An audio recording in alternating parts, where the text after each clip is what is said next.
जन्मदिन आइल बा बाबा साहब के आज जन्मदिन आइल बा।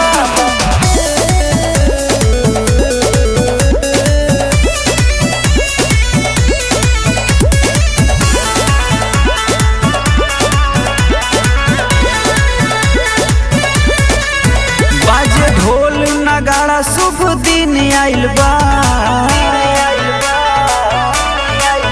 बाजे ढोल नगाड़ा शुभ दिन आइल बा। बाबा साहब के आज बाबा साहब के आज जन्मदिन आइल बा। बाबा साहब के आज जन्मदिन आइल बा। बाबा साहब के आज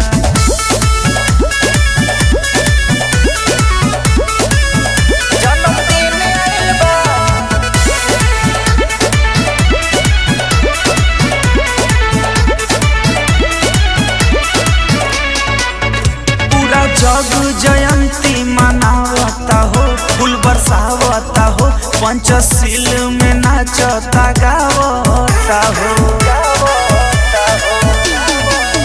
पूरा जग जयंती मनावता हो, फूल बरसावता हो, पंचशील में नाचता गावता हो। देखा शुभ मुहूर्त हसीन आइल बा। बाबा साहब के आज बाबा साहब के आज जन्मदिन आइल बा। बाबा साहब के आज जन्मदिन आइल बा। बाबा साहब के आज जन्मदिन आइल बा। बाबा साहब के आज बाबा साहब के आज जन्मदिन आइल बा।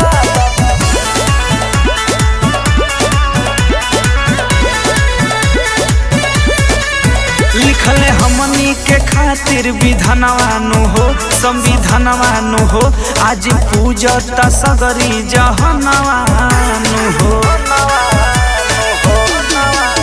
लिखले हमनी के खातिर विधानवानु हो, संविधानवानु हो, आज पूजता सगरी जहनवानु हो। ऋषभ सुख कहे साल भपफिन आइल बा। बाबा साहब के आज बाबा साहब के आज जन्मदिन आइल बा। बाबा साहब के आज जन्मदिन आइल बा। बाबा साहब के आज जन्मदिन आइल बा। बाबा साहब के आज जन्मदिन आइल बा।